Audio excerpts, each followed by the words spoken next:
Fa molts anys que s'està accelerant la presència de la dona en el món de l'esport. A nivell federatiu, el nombre de llicències frega el 30%, però si bé al ciclisme trobem la paritat i en el bàsquet arribem a un 40% de presència femenina, en el món dels escacs hi ha un dèficit considerable. Només un 7% dels federats són dones. Per això, la Federació Catalana vol posar-hi remei.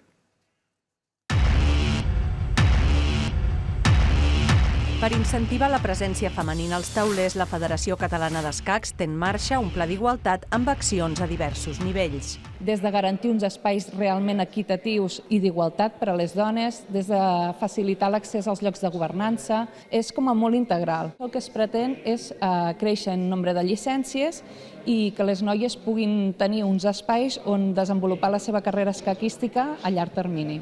Inclou també un distintiu per als clubs compromesos amb la igualtat de gènere i la prevenció de les violències masclistes. Vaig ser la primera federada del club i en 3 anys ara som vàries.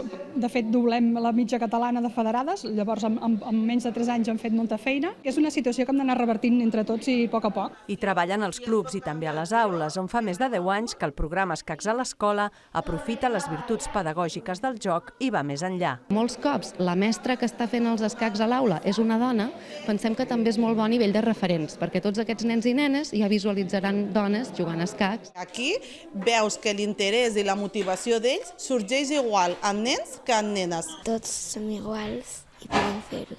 Només un 7% de les llicències federatives són de dones. La diagnosi de la federació apunta diversos motius, entre ells un ideari dels escacs masculinitzat, i treballen perquè les dames tinguin la visibilitat que els correspon.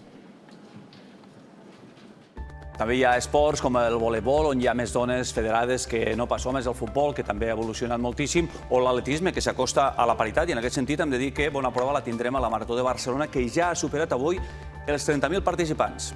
Rècord d'inscrits, doncs? I tant, eren 27.000, 30.000 ja.